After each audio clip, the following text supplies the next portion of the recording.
नमस्कार दोस्तों, एक बार फिर से आप सभी का स्वागत है जनपद मथुरा की भूमि और शिवालय अखाड़े पर, जो कि गोपाल आश्रम अखाड़ा है मथुरा में। और आज हम जानेंगे यहाँ के ट्रेनर कोच शिवालय जी से कि क्या कुछ खुराक होनी चाहिए एक एथलीट जो रेसलर होता है हमारा उसके लिए, और वो किस तरीके से इसको जो कहते हैं ना डाइट को किस तरीके से मेंटेन करता है, और क्या कुछ इम्पोर्टेंस डाइट की रहती है एक एथलीट के लिए, रेसलिंग के लिए, वो जानते हैं हमारे ट्रेनर शिवालय जी से। आज मैं आपको खिलाड़ियों के खुराक के बारे में और उनके डेली व्यायाम के बारे में और किस किस प्रकार के पहलवान होते हैं और किस किस प्रकार के पहलवान होने चाहिए उसके बारे में थोड़ी आपको जानकारी दूँगा। देखिए, ऐसा है कि व्यायाम तो एक ऐसी चीज़ है कि हर किसी व्यक्ति को करना चाहिए, क्योंकि आज का समय एक ऐसा हो गया है कि जो व्यक्ति व्यायाम करके खाना खा रहा है, समझ लो वो खाने को खा रहा है। अगर बिना व्यायाम के जो खाना खा रहा है तो खाना उसको खा रहा है, क्योंकि पहले टाइम में कोई भी चीज़ बिना खाद के, यूरिया के बनती थी। अब आजकल कोई भी चीज़, कोई भी दाना आपके खाने का बिना यूरिया के, बिना खुराक उसके नहीं बन रहा है। तो मैं आपको ये दिखाना चाह रहा हूँ कि देखो, पहलवान बनने के लिए या कोई भी खिलाड़ी बनने के लिए सबसे पहले ज़रूरी है उसकी हॉबी। अगर उसकी लगन है तो वो अच्छा रेसलर बन सकता है। गुरु चाहे कितनी भी कोशिश कर ले, यदि उसके मन में नहीं है और उसके घर वाले चाह रहे कि मेरा बेटा पहलवान बन जाए या मेरा बेटा दौड़ वाला खिलाड़ी बन जाए या बैडमिंटन वाला खिलाड़ी बन जाए या क्रिकेट का खिलाड़ी बन जाए, तो सबसे पहले हम ये देखते हैं बच्चे की हॉबी क्या है। अगर बच्चे की लगन है तो लगन के साथ में हमारी लगन मिल जाए तो लगन प्लस लगन डबल लगन हो जाती है। तो उस पहलवान को बनने में कुछ ज़्यादा टाइम नहीं लगता। अब जैसा कि कुछ बच्चे ऐसे होते हैं जो कि निम्न वर्ग के होते हैं, कुछ बच्चे ऐसे होते हैं कि मध्यम वर्ग के होते हैं, और कुछ बच्चे ऐसे होते हैं कि हाई वर्ग के होते हैं। तो इन तीनों बच्चों में अब खुराक देने के लिए, अब ये बच्चे हैं, अब इनका कोई रोज़गार तो है नहीं, अभी इनकी क्वालिफिकेशन पूरी नहीं हुई, इनका ट्रेनिंग पूरी नहीं हुई, ना ही इनको कोई सर्विस मिला, ना ही कोई इनको जॉब मिला, और ना ही अभी ये कोई नेशनल इंटरनेशनल लेवल में कहीं जाकर इन्होंने मेडल प्राप्त किया। जिस दिन ये इस लायक हो जाएंगे कि नेशनल इंटरनेशनल लेवल में मेडल उठाने लगेंगे, तब स्वयं इतने मैं बना देता हूँ, बच्चों को इतना बना देता हूँ कि वो अपनी खुराक स्वयं दंगलों से निकाल लें। जैसे कि हमारे ब्रज मंडल के अंदर में दंगल होती है, दंगलों में काफ़ी इनाम रखा जाता है। तो वो इनाम किसको मिलता है? जो बच्चा कुश्ती निकालता है। जिसकी कुश्ती ड्रॉ जाती है या माइनस जाती है, वो खुराक नहीं निकाल पाता, तो वो केवल घर वालों पर आश्रित रहता है। ऐसा पहलवान जो आश्रित रहता है वो 12 महीने पहलवानी नहीं कर पाता है। सबसे पहले तो इस पहलवानी के लिए ज़रूरी है कि नित्य प्रति व्यायाम करना। जो व्यक्ति डेली व्यायाम करेगा स्टेप बाय स्टेप, उसको पहलवान बनने से कोई नहीं रोक सकता है। और सबसे बड़ी बात ये कि इसमें पहलवानी में है, क्योंकि देखो और गेम दिमाग से भी खेले जा सकते हैं, लेकिन ये कुश्ती का जो गेम है इसके लिए ताकत सर्वोपरि है। और ताकत क्यों सर्वोपरि है? क्योंकि इसमें एक से एक दूसरे की ताकत आजमाइश की जाती है। जब ताकत से ताकत मिलती है तो प्लस और प्लस एकदम ब्लास्ट हो जाता है। तो आपके अंदर में फुल स्ट्रेंथ है, तभी आप सामने वाले का मुकाबला कर सकते हैं। और इसके लिए जब तक आपके पास ताकत स्टोर नहीं है तो आप कुछ भी नहीं कर सकते। तो मेरा कहने का मतलब ये है कि इसमें एक दुआ आता है, ब्रह्मचर्य महिंसासो शारीरम तप उच्यते। पहलवानी के लिए ब्रह्मचर्य का होना सबसे अति आवश्यक है। ये नहीं है कि जो ब्रह्मचारी हैं वही पहलवान होते हैं, गृहस्थी पहलवान नहीं होते। गृहस्थी भी पहलवान होते हैं, लेकिन सबका एक शेड्यूल होता है। आप गृहस्थी भी रहिए, लेकिन उसका भी एक सूत्र है, एक नारी सदा ब्रह्मचारी। जो जगह जगह डोलता है वो कहीं कुछ नहीं कर सकता है। एक नारी वाला हो, अपना हिसाब से काम करे, अपने गुरु के दिए हुए निर्देशों का पालन करे, तो मैं कहता हूँ शादी से कुछ भी नहीं होता है। ब्रह्मचर्य अपनी जगह परेशानी कहाँ होती है? परेशानी वहाँ होती है जब रूपा मिली, रूपा में चौंगलोई मिली, मतलब जहाँ आपको मिला वहीं आप बह गए। कहने का मतलब मेरा ये, आज जो हमारे बच्चे जो ऊंचे स्तर पर नहीं पहुंच पा रहे, उनका मेन कारण है ये टीवी और नेटवर्क। आज हम लोग सरकार को कोसते हैं, एक बच्ची का बलात्कार हो जाता है तो हम सरकार के लिए धरने देते हैं, प्रदर्शन करते हैं, दुनिया भर के हम ड्रामे करते हैं। लेकिन हमारे घर में हम बैठे हुए भाई बहन, माता पिता, पत्नी पत्नी, सब जिस तरह के जो डांस आ रहे हैं, जिस तरह के नाटक आ रहे हैं, जिस तरह के सीरियल आ रहे हैं, उनको देखते साथ में बैठ के। किसी भी बच्चे को देख लो आजकल यूट्यूब में खोलेगा तो यूट्यूब में 3 चीज़ होती है मोबाइल के अंदर में, एक यूज, एक मिसयूज और एक अनयूज। तो हमारे पिताजी को, माता को, किसी को इतना टाइम नहीं है कि हमारा बच्चा मोबाइल को यूज कर रहा है या मिसयूज कर रहा है या अनयूज कर रहा है। यूज तो क्या है कि मतलब की चीज़ देखनी, अपने गुरु के बताए हुए और चिन्हों को ही उसमें से अपना जितना काम है अपना मोबाइल को देखना।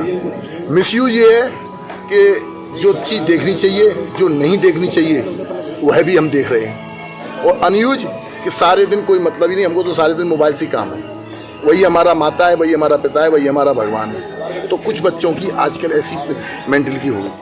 बच्चे को खुराक किस तरह से होनी चाहिए? जब बच्चा डेली व्यायाम करता है तो हमारा अर्ली मॉर्निंग, सुबह सबसे पहले मॉर्निंग में हम रनिंग कराते हैं, रनिंग के बाद में थोड़ी पीटी कराते हैं। ये रनिंग, पीटी और दंड बैठक, इस सब का 40 मिनट का एक पीरियड लगाते हैं। उसके बाद में फिर जोर होते हैं, तो जोर का 10-10 मिनट के राउंड, किसी दिन 8-8 मिनट के राउंड, किसी दिन 5-5 मिनट के राउंड। एक को एक से क्रॉस जोर कराने, आज इससे हुए, कल इससे, कल उससे, कल उससे। जोरों में भी सबको बदल बदल के जैसे जोर करते हैं बच्चे, तो जहाँ पर भी वो कमी करते हैं, जैसे मान लो किसी ने कोई निकाल दाव लगाया, हमको लग रहा है कि ये जो निकाल लगा रहा है इसके ऊपर भाली टांग मारने वाला होगा, वो इस पर टांग मार देगा। तो हमें उसको उसी जगह पे ये बताना है कि बेटे इस तरह की निकाल मारने से भाली टांग लग जाएगी, और इस तरह की निकाल मारने से सामने वाले का दाव तुम्हारे ऊपर नहीं लगेगा। तो इसके अंदर में क्या है, ये चीज़ देखनी पड़ती है। इसको बोलते हैं काउंटर अटैक, सामने वाले के अटैक को रोकते हुए अपना अटैक उस पर लगाना, ये चीज़ है। अब रही खुराक, जैसे सुबह सुबह कच्चे चने हैं, उनको भिगा दिए, भिगा के थोड़ी सी इसमें किशमिश मिला दी, तो इनको मिला के खूब चबा चबा के खाओ। घर जाके अपना 1 गिलास पी लो। ये हो गया एक निम्न स्तर के बच्चे के लिए। थोड़ा सा मीडियम स्तर का बच्चा है तो सेब का मुरब्बा है, आंवले का मुरब्बा है, इस तरह के मुरब्बे खाना, उसके बाद में अपना दूध पीना। अब जो हाई लेवल के हैं, जिनके परिवार में अच्छी सुविधा है, वो अपने बच्चे को बादाम देते हैं। तो बादाम का तरीका ये है कि स्टेप बाय स्टेप चलती है। 100 गिरी कम से कम चाहिए एक पहलवान को, उसके अंदर थोड़ी काली मिर्च, 2-4 इलायची, उसको सिलबट्टे पर पीस के उसमें पानी से उसको छान के कपड़े में उसका लिक्विड बना के टेस्टेड उस गिलास को पीने से क्या होता है कि जो हम व्यायाम करते हैं, व्यायाम करने में जो हमारा पसीना निकल जाता है, तो हमारे पसीने की रिकवरी को पूरा करते हैं। और बादाम के अंदर में वो गुण है कि आपके अंदर में फैट नहीं बढ़ेगा, स्फूर्ति बढ़ेगी। बादाम पीने वाले आदमी का कभी ये सर दर्द नहीं करेगा, उससे चाहे कितना भी वर्क करा लो। ये बादाम के अंदर में गुण है। लेकिन गुण कब है बादाम का? एक आदमी को रोटी खाने की भूख है 4 रोटी की, लेकिन उसको मिल रही है 1 रोटी, तो उसको प्लस की बजाय और माइनस हो जाएगा। तो लेकिन क्या है, बादाम में किसी भी बच्चे को खाने के लिए तभी बताता हूँ कि या तो उसके घर वाले सक्षम हों, या वो स्वयं कुछ अपना कार्यरत हो किसी जगह पर अपना, या ओवर टाइम में कुछ कमाता हो पहलवानी से हटके थोड़ा सा, तो उसके लिए। अब मैं किसी बच्चे को इस प्रकार का दबाव नहीं देता हूँ कि बेटे घर वालों की स्थिति है या नहीं है, लेकिन हमें तो बादाम तुमको चाहिए और नहीं बताया करो। मैं जो गरीब स्तर के बच्चे हैं उनको भी पहलवानी कराता हूँ, जो मध्य वर्ग के उनको भी कराता हूँ, जो हाई लेवल के उनको भी कराता हूँ, और मेरे यहाँ पर कोई कास्ट नहीं है। सर जैसे कि आपने बताया कि बादाम पीते हैं बच्चे तो ताकत बढ़ती है, सर कुछ युवाओं की सोच होती है कि नॉन वेजिटेरियन जो चीज़ें होती हैं हमें वो लेनी चाहिए, तो वहाँ पर किस तरीके से हम युवाओं को बता सकते हैं कि वेज और नॉन वेज कौन से फ़ायदेमंद हैं? देखो, मैं आपको एक चीज़ बताऊँ, वेज और नॉन वेज, बहुत अच्छा आपने क्वेश्चन किया है। इसके बारे में आपको मैं बारीकी से बताऊंगा कि देखिए, पहली बात तो ये कि वेज के बिना नॉन कभी भी पकता ही नहीं है। लोगों की सोच है कि अगर मीट को पानी में उबाल के अगर खाया जाए तो मैं उसे नॉन वेज बोल सकता हूँ। जब उसके अंदर में घी डल गया, तेल डल गया और हमारे शाकाहारी मसाले डल गए, तो फिर उसमें कितनी चीज़ शाकाहारी हो गई, मांसाहारी। तो उसमें क्या रहा, एक पॉइंट केवल मीट। उसको मीट को पकाने के लिए हमने अदरक डाला, प्याज डाली, घी डाला, तेल डाला, धनिया मसाला वगैरह वगैरह, कितनी चीज़। तो ये सब लोगों की सोच है कि नॉनवेज से ताकत ज़्यादा आती है। लेकिन मैं एक बात बता दूं कि हमारा जो ब्रजमंडल है, इसके अंदर में हिंदू संस्कृति ज़्यादा है। और हिंदू संस्कृति में जो आदमी वेजिटेरियन खुराक खाएगा वो ज़्यादा सक्सेसफुल होगा। क्यों कि हमारे घरों में प्राय कर भगवान की सेवा है। तो घरों में मैं समझता हूँ 30% लोगों के घर में मीट पकती हो, 70% लोग तो बाजार से जाके, होटलों से जाके अपना शौक पूरा करते हैं। अब उसमें क्या होता है, महंगी मिलती है, और बाजार की जो मीट है उसमें कैसा मीट आ रहा है कोई तुमको पता नहीं। बीमार मुर्गा है या मरी हुई भैंस है या मर गया बकरा वो है, तो जो सामने काटा जाता है वो अलग होता है और जो मरा हुआ होता है उसका मीट वो अलग होता है। तो इसमें क्या होता है कि बहुत से लोग शौक के वशीभूत इसको खाते हैं। अरे भाई, मूल्य के जैसे कि आपने कहा कि मीट खाने से, तो उनकी एक सोच है, क्योंकि उनको कोई अच्छा गुरु तो मिला नहीं समझाने वाला। उन्होंने बोला चलो मीट खाने से ताकत बनती है, किसी ने कह दिया बोला कि फलानी चीज़ खाने से ताकत बनती है। तो बच्चा एक क्या है, कुएं की झाई होता है। बच्चे को हमेशा ये रहती है जिज्ञासा कि मैं जो भी कुछ खाने को मिले मैं तगड़ा हो जाऊँ, लेकिन उस चक्कर में वो स्टेप बाय स्टेप गिरता चला जाता है।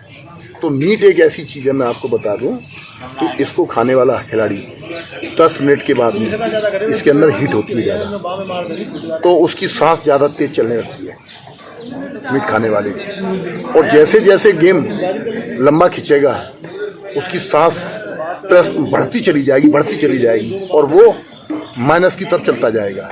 और शाकाहारी पहलवान जो होगा वो जैसे जैसे कुश्ती आगे बढ़ेगी वैसे वैसे उसका स्टेमिना स्ट्रांग होता जाएगा और वो उसके ऊपर हावी होता जाएगा, और लंबी कुश्ती होने पर शाकाहारी पहलवान ही उसको परास्त करेगा। ये मेरा अपना सोचना है और मेरा अपना नज़रिया है, और मैं समझता हूँ ये नज़रिया, और आप जहाँ भी जाएंगे ये आपको किसी से भी जानकारी लेंगे तो आपको यही बात मिलेगी। इन्हीं के साथ आज व्यायाम से संबंधी, खुराक से संबंधी बात मैंने आपको जानकारी दी। हो सकता है आप लोग इसका कुछ लाभ उठा सकें। जय हिंद, जय गोपाल।